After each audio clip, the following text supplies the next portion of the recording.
అందరికీ నమస్కారం. ఆంజనేయ స్వామి యొక్క 12 నేమ్స్ అనేది మనం హనుమాన్ చాలీస వింటూ ఉంటాం కదా! సో, అందులోనే ఉంటుందండి స్టార్టింగ్‌లో.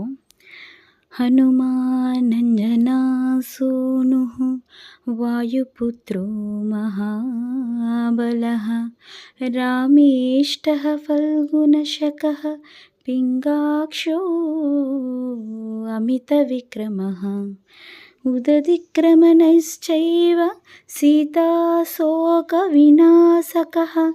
లక్ష్మణప్రాణదాతా చ దశగ్రీవస్య దర్పః.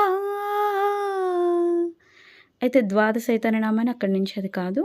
సో, హనుమాన్, అంజనా సోను, వాయుపుత్ర, మహాబల, రామేష్ట, ఫల్గుణశక, పింగాక్ష, అమిత విక్రమ, ఉదదిక్రమణ, సీతాశోక వినాశక, లక్ష్మణ ప్రాణదాత, దశగ్రీవ దర్ప. విన్నారు కదా, ఇదే 12 నేమ్స్ అనమాట. మీనింగ్తో ఇంకో